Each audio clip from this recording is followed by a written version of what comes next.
The warm glow of the restaurant felt like a lie. I stood, clutching my glass of sparkling water, my heart hammering against my ribs. All eyes were on me for my mother's 60th birthday toast. I took a shallow breath, my notes trembling in my hand. "Mom, for 60 years, you've been," my voice wavered. That's when I felt him. My brother, Mark, leaned in from behind my chair, his whisper a venomous snake in my ear. "Try not to ruin it again." The air left my lungs. A flash of all my past failures, stuttered speeches, awkward silences, paralyzed me. The family's expectant smiles felt like accusations. But then, the soft background music paused. The event host, a refined man named Gregory Hale, stepped forward. He placed a gentle hand on the microphone. "Actually," he announced, his voice cutting through the tension, "this next part involves Ashley." Every head in the room swiveled from me to him. A confused murmur rippled through the guests. The silence was thick enough to choke on. Gregory's calm smile never faltered as he addressed the stunned room. "When I was finalizing the evening schedule with your mother, I made a special request," he explained. "I asked that Ashley be the one to give the main family tribute. Not Mark." My mother's smile was strained, her eyes darting between Gregory and me with clear embarrassment. Mark's confusion twisted into a scowl. I was frozen, my mind racing. I had no idea about any of this. I'd assumed Mom had asked Mark, as always. Gregory turned his gaze to me, his expression one of deep respect. "Thank you for agreeing, Ms. Bennett." He knew my name. He said it with a familiarity that baffled everyone at the table, most of all me. How did this stranger, this elegant host of a high-end venue, know who I was? My mind tumbled back through the years. Underachiever. Too sensitive. Ashley never speaks up. The family labels echoed in my head. I remembered the crushing shame of my divorce, the despair of losing my job years ago. Mark had weaponized those moments, constantly reminding me of my fragility. I looked at Gregory again, really looked at him. There was something in the way he held himself, a kindness in his eyes that sparked a distant, hazy memory. A community center? A long time ago? The pieces wouldn't quite fit, but the feeling of recognition was undeniable. I knew him from somewhere, from a time in my life my family had long dismissed as a dead end. But where, and why did he remember me? Then it clicked. The community workshop. 5 years ago, during my brief stint with a small nonprofit, I'd organized a series of career-building sessions for people starting over. It was a chaotic, underfunded project, but it mattered. Gregory had been there. Not as a participant, but as a quiet observer from the city council, evaluating funding. I'd spent 10 minutes helping him find a missing document, and we'd spoken about the importance of second chances. "You're the one from the Henderson Community Center," I breathed, the memory flooding back. "Your work with those families was remarkable," Gregory said warmly to the room. "You gave people real hope." Mark let out a derisive snort. That was just a hobby she dabbled in after her divorce." But Gregory's expression shifted, turning serious, as if he held a secret truth. "A hobby?" Mark's voice was loud, aiming to entertain the table. "She handed out pamphlets and made coffee." Gregory didn't raise his voice, but his tone became firm, commanding silence. "Actually, the initiative Ms. Bennett coordinated provided training and resources to over 50 families. It was a lifeline for many." "I know. I read the reports." The guests murmured, impressed. The dynamic in the room shifted palpably in my favor. The humiliation Mark had tried to instill was being washed away by Gregory's unwavering respect. He then turned to me, ignoring my brother completely. "Ms. Bennett, I'd appreciate a moment of your time later. In private." Mark stiffened, his smugness replaced by wary confusion. "A private conversation? What could the host possibly want with me?" We stepped into the quiet hallway, the muffled sounds of the party a world away. "I apologize for the dramatics in there," Gregory began, but I saw an opportunity and took it. He explained he was now leading a major citywide community revitalization project. It's about rebuilding neighborhoods, supporting local businesses, creating jobs. The works. I listened, stunned, as he outlined a paid, leadership-level role he wanted me for. You have a unique talent for connecting with people and mobilizing resources, he said. My head spun. This was a real career, a lifeline. But why me? I asked. He smiled. Because you were highly recommended. Very highly. Someone had gone out of their way to put my name forward. But who? It was Marianne, Gregory revealed. My mother's best friend. She's been singing your praises to me for years. She said your resilience was one of the most powerful things she's ever witnessed. Marianne. I looked through the doorway and saw her watching us, a small, proud smile on her face. I'd had no idea she held me in such high esteem. But when my eyes found my mother, her expression was not pride. It was pure irritation. She was whispering sharply to Mark, who was glowering at me. As I walked back into the room, Mark leaned toward our mother, his voice a low hiss I was just close enough to hear. Don't let her steal the attention again. The words hit me like a physical blow. I heard them perfectly. The atmosphere at our table was icy. A few guests, however, approached me, asking about the community work and Gregory's new project. My mother quickly tried to steer the conversation back to Mark's recent promotion at his corporate job. But Gregory, circulating the room, would gently interject, Ashley's experience is precisely what this city needs. He was a steadfast anchor in the storm of my family's dismissal. Then, Gregory moved to the center of the room and tapped his glass. Everyone, if I could have your attention. As a special part of the celebrations tonight, I prepared a short highlight presentation. My mother beamed, assuming it was a montage of her life. She adjusted her dress, ready for her moment. But Gregory's eyes flickered to me, and a knot tightened in my stomach. The lights dimmed. A projector screen glowed to life. Instead of a childhood photo of my mother, the screen filled with a vibrant image of a bustling community garden. Then, a slide showing a graph of employment rates in a previously struggling neighborhood. And there, in the corner of the next slide, was my name, Program Coordination by Ashley Bennett. Gasps filled the room.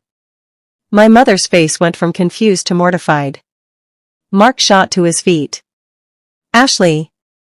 How could you hijack Mom's birthday like this? This is pathetic. But Gregory's voice was calm and clear in the dim light. I prepared this presentation.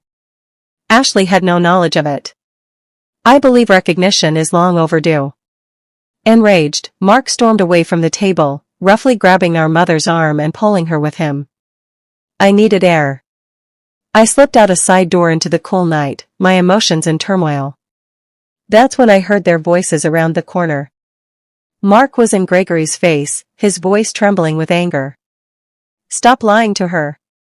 She's a mess. She has nothing to offer a project like yours. Gregory remained infuriatingly calm. Your opinion of your sister is noted, Mark. But it's irrelevant. Perhaps you should focus more on your own performance at Kentworth and Associates. Mark took a physical step back as if struck.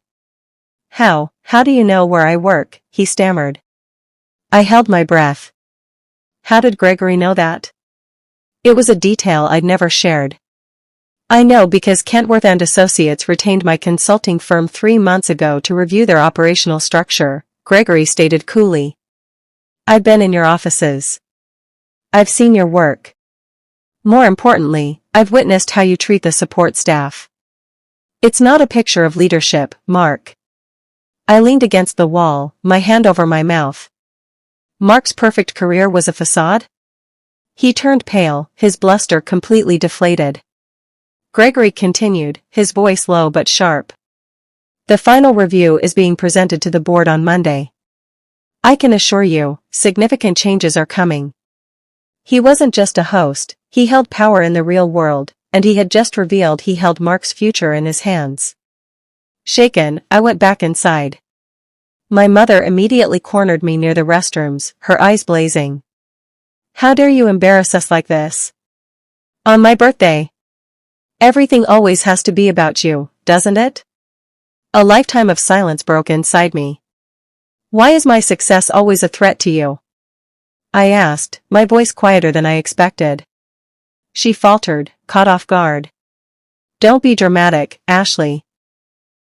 I just don't want you getting your hopes up for another, she trailed off, but the word failure hung in the air. We didn't notice that several guests, including Marianne, had overheard our entire exchange. Marianne's face was set in a determined line as she marched toward us. That is enough, Helen, Marianne said, her voice ringing with authority. She addressed my mother, but loudly enough for the nearby guests to hear. For years, I've watched you coddle Mark and criticize Ashley. Every achievement of hers you minimize, every setback of his you excuse. When will you see the incredible woman standing right in front of you? The small crowd around us fell completely silent. I felt a sob catch in my throat. After a lifetime of being misunderstood, someone was finally, publicly, defending me. My mother stared at Marianne, her lips parted in shock, before turning and storming away in shame. As I stood there, reeling, Gregory was suddenly at my elbow. Ashley, another word? He guided me to a quiet alcove. The role I mentioned isn't just a position on a team, Ashley, he said, his eyes earnest. I want you to lead the entire community initiative. You would be the director, answering directly to the funders and the city council. It's your vision I want to build upon. I was overwhelmed, my knees feeling weak. This wasn't a job, it was a revival of everything I thought I'd lost. It's a tremendous opportunity, Gregory. Thank you. He nodded. The funding is substantial, but it's conditional. The primary donor was very specific about the leadership. She insisted on you. He paused. It's someone you know. My mind raced. Who on earth had that kind of influence and believed in me that much? The funder is Caroline Pierce, Gregory said. The name stole my breath. Caroline had been my fierce, brilliant mentor a decade ago, before life had pulled me in different directions. She's followed your work, even the small projects, for years. She tried to reach out to you several times, advocating for you for other roles long before this one. I felt a cold dread creep up my spine. I never heard from her, I whispered. Not once. Gregory's face softened with a hint of pity. She told me she wrote you letters. After your divorce, she even sent a formal job offer to your parents' house, knowing you were staying there. The pieces were crashing together. The letters. The offers. My mother's address. Why had I never been told? I found my mother alone, fixing her makeup in a mirror. Caroline Pierce, I said. Her reflection went still. She wrote me letters. She sent me a job offer. You hid them from me. She turned, her face a mask of guilt and defiance. You weren't ready, she insisted. You were so fragile after the divorce. I was protecting you. And Mark. Mark needed his chances more. He needed the family's full support. The truth was a visceral wound. My own mother had actively sabotaged my recovery, my career, to prop up my brother. I felt something break inside me, a final cord of hope snapping. From the doorway, we heard a sharp intake of breath. Mark was standing there, having heard every damning word. You did all that for me? Mark's voice was dangerously quiet, then it escalated to a shout. You hid opportunities from her, and I'm still failing? What does that say about me? His perfect facade was crumbling in front of us. My mother reached for him. Mark, honey, it's not like that, but he shook her off, his wild eyes turning to me. In a stunning reversal, his anger melted into desperate pleading. Ashley, please. You have to help me. Talk to Gregory. You heard him, he listens to you. Don't let them fire me. I'm your brother. The entire room seemed to be holding its breath, waiting for my response. The sister who always forgave, who always helped, was being called upon once more. I looked at my brother, at his panic, and I felt a profound and steady calm. The old Ashley would have rushed to soothe him. The new one simply shook her head. "No, Mark," I said, my voice clear and carrying in the quiet room. "I won't save someone who has spent his entire life trying to break me. You made your choices. You own them." For a moment, there was absolute silence. Then, from the gathered guests, came a soft, spontaneous ripple of applause. It wasn't loud or mocking, but a solid, respectful acknowledgement of my strength. Mark looked utterly stunned. My mother was speechless, her hand fluttering to her chest. I had finally chosen my own dignity.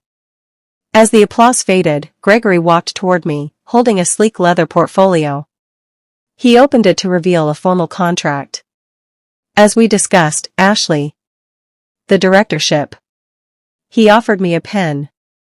With a hand that did not shake, I signed my name on the signature line. Another, warmer wave of congratulations sounded from the guests. Mark, seething with humiliation, muttered under his breath, "She doesn't deserve this. It's a pity hire." Gregory turned his head slowly, his gaze landing on Mark. "Then perhaps you'll understand why your own consulting contract at Kentworth wasn't renewed this morning. The board found your performance lacking." Mark froze, the blood draining from his face completely. "What?" Mark whispered. The official announcement had been made that morning. Gregory had known all along. Mark's downfall wasn't a result of my new success, it was the direct consequence of his own arrogance and incompetence, witnessed firsthand by the very man he'd just insulted. He had been judged on his own merits and found wanting. The irony was a perfect, painful circle. He stared at Gregory, then at me, the reality crashing down. He was unemployed, and the sister he'd belittled was the guest of honor at her own mother's party, holding a career-defining contract. My mother, seeing his devastation, immediately rushed to his side, her face contorted in anger. She pointed that anger directly at me. "You see what you've done?" My mother accused, her voice trembling with fury. "You've ruined him. You and your selfishness have ruined your brother's future." That was the final straw. The last of my hesitation burned away. "I didn't ruin anything, Mother," I said, my voice strong and steady. "I didn't hide his letters. I didn't disrespect his colleagues. I didn't get him fired. I just stopped apologizing for existing." A powerful silence followed my words. Then, a distant cousin spoke up. "Helen, she's right." Another voice joined in, "It's about time someone said it." One by one, the family and friends who had witnessed a lifetime of imbalance began to defend me. My mother stood alone in the center of the room, watching her narrative unravel. The fight drained out of her. Her shoulders slumped, and the anger melted into a profound weariness. "I was always so afraid you would outshine him," she admitted, her voice barely a whisper, but the room was quiet enough to hear. "He needed so much more confidence than you did. I was just trying to protect him." The confession was heartbreaking, but it no longer had the power to break me. I looked at this woman who had limited my world to make her sons feel bigger. "I deserved your love, Mother," I said calmly. "Not your limits." A single tear traced a path through her makeup. She had no response. I turned my back on the wreckage of my old family role and walked toward Gregory, toward my future. Gregory greeted me with a respectful nod. "The initiative starts Monday. Your office will be ready." I felt a surge of hope, so bright and fierce it was almost dizzying. Across the room, Mark sat alone at our abandoned table, staring into a glass of wine. No one approached him. He was finally facing the consequences of his actions, and it was a lonely sight. The family's focus had irrevocably shifted. I was no longer the background character in his story. I was the author of my own. My phone, tucked in my clutch, buzzed. I pulled it out and saw the name on the screen, Caroline Pierce. My mentor was calling me now? I stepped away and answered. "Ashley, my dear, Gregory just texted me. I hear you signed the contract." Wonderful. Caroline's voice was as warm and sharp as I remembered. This project is just the beginning. I've already spoken to the board. If you succeed here, and I have no doubt you will, the directorship of the entire regional foundation will be yours in 2 years. This is your comeback, Ashley. Bigger than you ever imagined. I was speechless. This wasn't just a job, it was a pathway to a legacy. I glanced back at my family, my defeated mother, my broken brother. The pull of their drama was still there, a familiar gravity. But the new trajectory of my life was stronger. I knew, with absolute certainty, that I was ready for it. I walked back to the center of the room and picked up the microphone I had dropped earlier. The crowd quieted, watching me. I'd like to finish my toast now, I said, my voice calm and clear. I looked directly at my mother. I spent years making myself smaller, quieter, so that this family would feel comfortable. Tonight, that ends. I stopped shrinking. There was no malice in my words, only finality. A wave of genuine, respectful applause filled the room. Gregory stood beside me, a solid presence of support. My mother wiped at her tears, finally seeing the woman I had become. Mark looked utterly defeated. I placed the microphone down. I did not look back at the ruins of the old dynamics. I walked out of the restaurant with my head high, not with vengeance, but with a quiet, unshakable power. I had won on my own terms.